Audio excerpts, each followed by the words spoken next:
أعوذ بالله من الشيطان الرجيم بسم الله الرحمن الرحيم وإنه لتنزيل رب العالمين نزل به الروح الأمين على قلبك لتكون من المنذرين بلسان عربي مبين وَإِنَّهُ لَفِي زُبُرِ الْأَوَّلِينَ أَوَلَمْ يَكُنْ لَهُمْ آيَةً أَنْ يَعْلَمَهُ عُلَمَاءُ بَنِي إِسْرَائِيلَ وَلَوْ نَزَّلْنَاهُ عَلَى بَعْضِ الْأَعْجَمِينَ فَقَرَأَهُ عَلَيْهِمْ مَا كَانُوا بِهِ مُؤْمِنِينَ كذلك سلكناه في قلوب المجرمين لا يؤمنون به حتى يروا العذاب الأليم فيأتيهم بغتة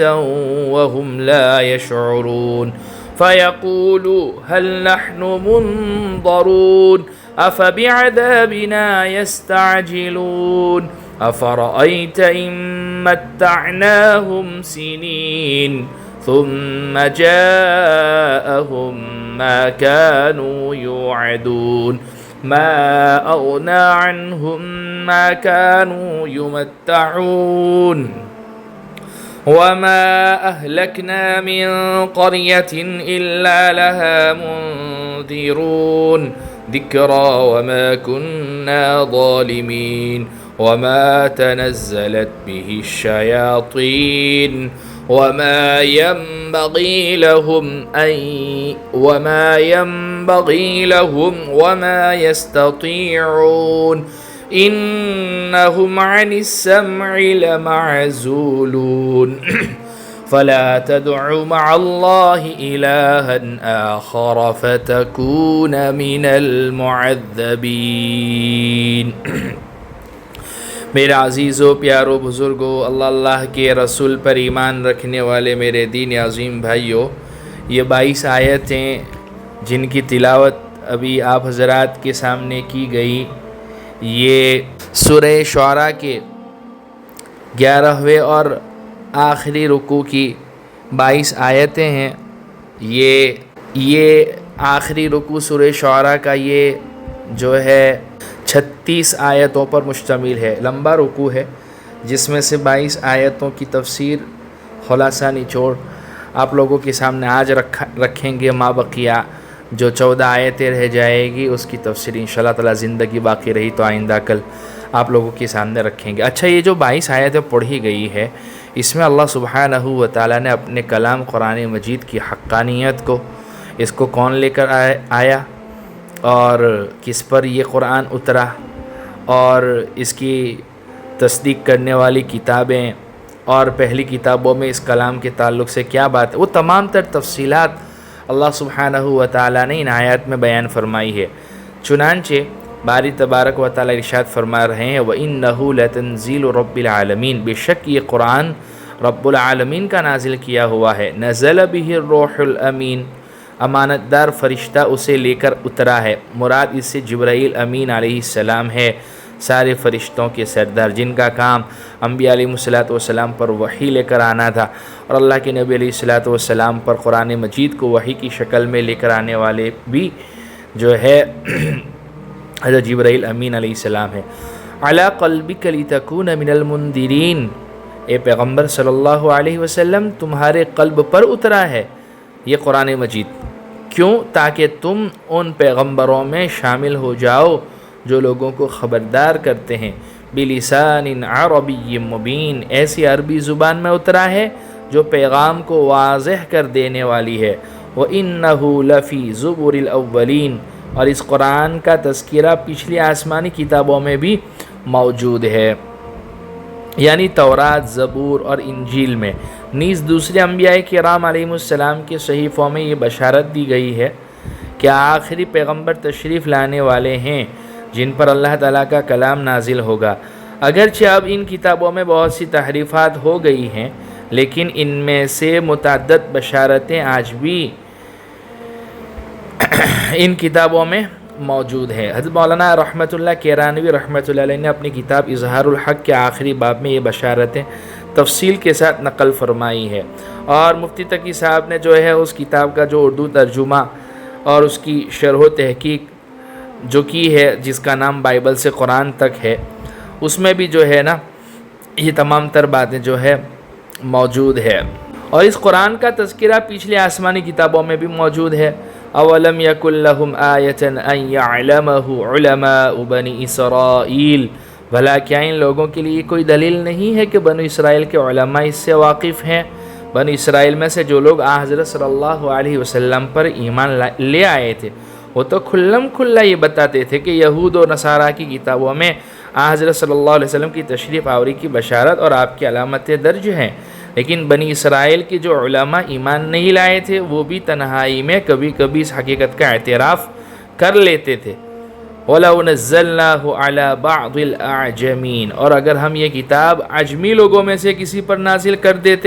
فَقَرَأَهُ عَلَيْهِمْ مَا كَانُوا بِهِ مُؤْمِنِينَ، اور وہ ان کے سامنے پڑھ بھی دیتا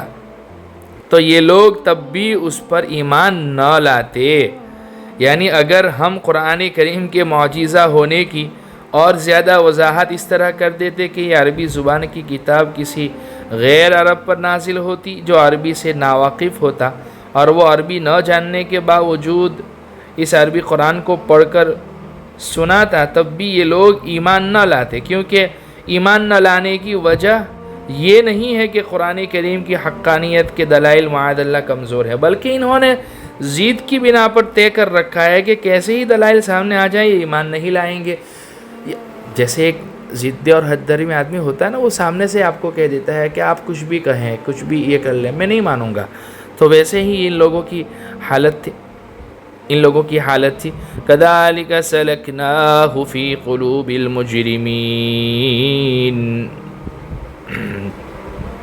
مجرموں کے دلوں میں تو ہم نے اس کو اسی طرح داخل کیا ہے۔ مطلب یہ ہے کہ قرآن کریم اگرچہ ہدایت کی کتاب ہے اور جو لوگ حق کے طلبگار ہوں ان کے دل پر اثر انداز ہوتی ہے اور ان کی ہدایت کا ذریعہ بنتی ہے، لیکن چونکہ انہوں نے ضد کا راستہ اپنا رکھا ہے، اس لیے ہم بھی ان کے دلوں میں قرآن اس طرح داخل کرتے ہیں کہ اس کا ان پر کوئی اثر نہیں ہوتا۔ لا یؤمنون به حتی یروا العذاب العلیم، یہ لوگ اس پر اس وقت تک ایمان نہیں لائیں گے جب تک دردناک عذاب آنکھوں سے نہ دیکھ لیں۔ فَيَأْتِيَهُمْ بَغْتَةً وَهُمْ لَا يَشْعُرُونَ، اور وہ ان کے پاس اس طرح اچانک آ کھڑا ہو کہ ان کو پتہ بھی نہ چلے۔ فَيَقُولُوا هَلْ نَحْنُ مُنظَرُونَ، پھر یہ کہ اٹھیں کہ کیا ہمیں کچھ مہلت مل سکتی ہے، کہ ان کو یہ کہنے کی نوبت آ جائے کہ بھائی اب تو ہمارے سامنے بات کی حقیقت کھل کر آ گئی، کیا ہمیں اور کچھ مہلت مل سکتی ہے، لیکن جو ہے ایسا ہوگا بھی نہیں۔ أَفَبِعَذَابِنَا يَسْتَعْجِلُونَ، تو کیا یہ لوگ ہمارے عذاب کے لیے جلدی مچا رہے ہیں؟ اوپر عذاب کا جو ذکر آیا اس کو سن کر کافی لوگ مذاق اڑانے کے انداز میں یہ کہتے تھے کہ اگر ہم پر عذاب ہونا ہے تو ابھی جلدی ہو جائے۔ یہ آیات اس کا جواب ہے کہ اللہ تعالیٰ اپنے فضل و کرم سے فوراً کسی پر عذاب نازل نہیں کرتا، بلکہ اس کے پاس ایسے رہنما بھیجتا ہے جو اسے خبردار کریں اور پھر اسے مہلت دیتا ہے کہ وہ اگر حق کو قبول کرنا چاہے تو کر لے، اور وہ ان کے پاس اس طرح اچانک آ کھڑا ہو کہ ان کو پتہ بھی نہ چلے، پھر یہ کہ اٹھیں کہ کیا ہمیں کچھ مہلت مل سکتی ہے۔ عذاب کا جو تذکرہ ہے، تو کیا یہ لوگ ہمارے عذاب کے لیے جلدی مچا رہے ہیں؟ بھلا بتاؤ، اگر ہم کئی سال تک انہیں عیش کا سامان مہیا کرتے رہیں، أَفَرَأَيْتَ إِن مَّتَّعْنَاهُمْ سِنِينَ ثُمَّ جَاءَهُم مَّا كَانُوا يُوعَدُونَ، پھر وہ عذاب ان کے اوپر آ کھڑا ہو جسے انہیں ڈرایا جا رہا ہے۔ مَا أَغْنَىٰ عَنْهُم مَّا كَانُوا يُمَتَّعُونَ، تو عیش کا جو سامان ان کو دیا جاتا رہا وہ انہیں عذاب کے وقت کیا فائدہ پہنچا سکتا ہے؟ کوئی بھی نہیں۔ عذاب کی جلدی نہ آنے پر کافروں کا ایک استدلال یہ تھا کہ اللہ تعالیٰ نے تو ہمیں بڑے عیش دے رکھے ہیں، اگر ہم لوگ غلط راستے پر ہوتے تو یہ عیش مستیاں ہمیں کیوں دی جاتی؟ ان آیات میں جواب دیا گیا ہے کہ اللہ تعالیٰ نے یہ مہلت سنبھلنے کے لیے دی ہوئی ہے۔ اگر کچھ لوگ سنبھل گئے تو خیر، ورنہ جب مہلت ختم ہونے پر مثلا مرنے کے بعد عذاب آئے گا تو یہ عیش و عشرت جس کے مزے تم دنیا میں اڑا رہے ہو کچھ بھی کام نہیں آئے گا، بلکہ اس وقت معلوم ہوگا کہ آخرت کی زندگی کے مقابلے میں اس کی ذرہ برابر کوئی وقعت نہیں ہے۔ ما اغنى عنهم ما كانوا يمتعون، تو عیش کا جو سامان ان کو دیا جاتا رہا وہ انہیں عذاب کے وقت کیا فائدہ پہنچا سکتا ہے۔ وما اہلکنا من قریۃ الا لها منذرون، اور ہم نے کسی بستی کو اس کے بغیر ہلاک نہیں کیا کہ پہلے اس کے لیے خبردار کرنے والے موجود تھے۔ ذکریٰ وما كنا ظالمین، تاکہ وہ نصیحت کریں اور ہم ایسے تو نہیں کہ ظلم کریں۔ وما تنزلت به الشیاطین، اور اس قرآن کو شیاطین لے کر نہیں اترے۔ یہاں سے چند ان باتوں کی تردید کی جا رہی ہے جو کفار مکہ قرآن کریم کے بارے میں کہا کرتے تھے۔ بنیادی طور پر ان کے دو دعوے تھے۔ بعض لوگوں کا کہنا تھا کہ معاذ اللہ حضرت صلی اللہ علیہ وسلم کاہن ہے، نعوذ باللہ، اور بعض لوگ آپ کو شاعر کہہ کر قرآن کریم کو شاعری کی کتاب قرار دیتے تھے۔ اللہ تعالیٰ نے ان آیات میں ان دونوں باتوں کی تردید فرمائی ہے۔ کاہن ان لوگوں کو کہا جاتا تھا جن کا یہ دعویٰ تھا کہ جنات ان کے قبضے میں ہیں، جو انہیں غیب کی خبریں لا کر دیتے ہیں۔ اللہ تعالیٰ نے ان آیات میں کاہنوں کی یہ حقیقت بیان فرمائی ہے کہ جو جنات ان کے پاس آتے ہیں وہ دراصل شیاطین ہیں، اور قرآن کریم کے مضامین ایسے ہیں کہ شیاطین کو کبھی پسند نہیں آ سکتے، اور نہ وہ ایسی نیکی کی باتیں کرنے کی قدرت رکھتے ہیں، اور اس قرآن کو شیاطین لے کر نہیں اترے۔ اس لیے اللہ فرماتے ہیں اس قرآن کو شیاطین لے کر نہیں اترے بلکہ جبرائیل امین اللہ کے نبی علیہ الصلوۃ والسلام کے قلب اطہر پر لے کر آئے ہیں۔ نہ یہ قرآن ان کے مطلب کا ہے اور نہ وہ ایسا کر سکتے ہیں، یعنی شیاطین کے مطلب کا نہیں ہے اور وہ ایسا کر بھی نہیں سکتے۔ انہم عن السمع لمعزولون،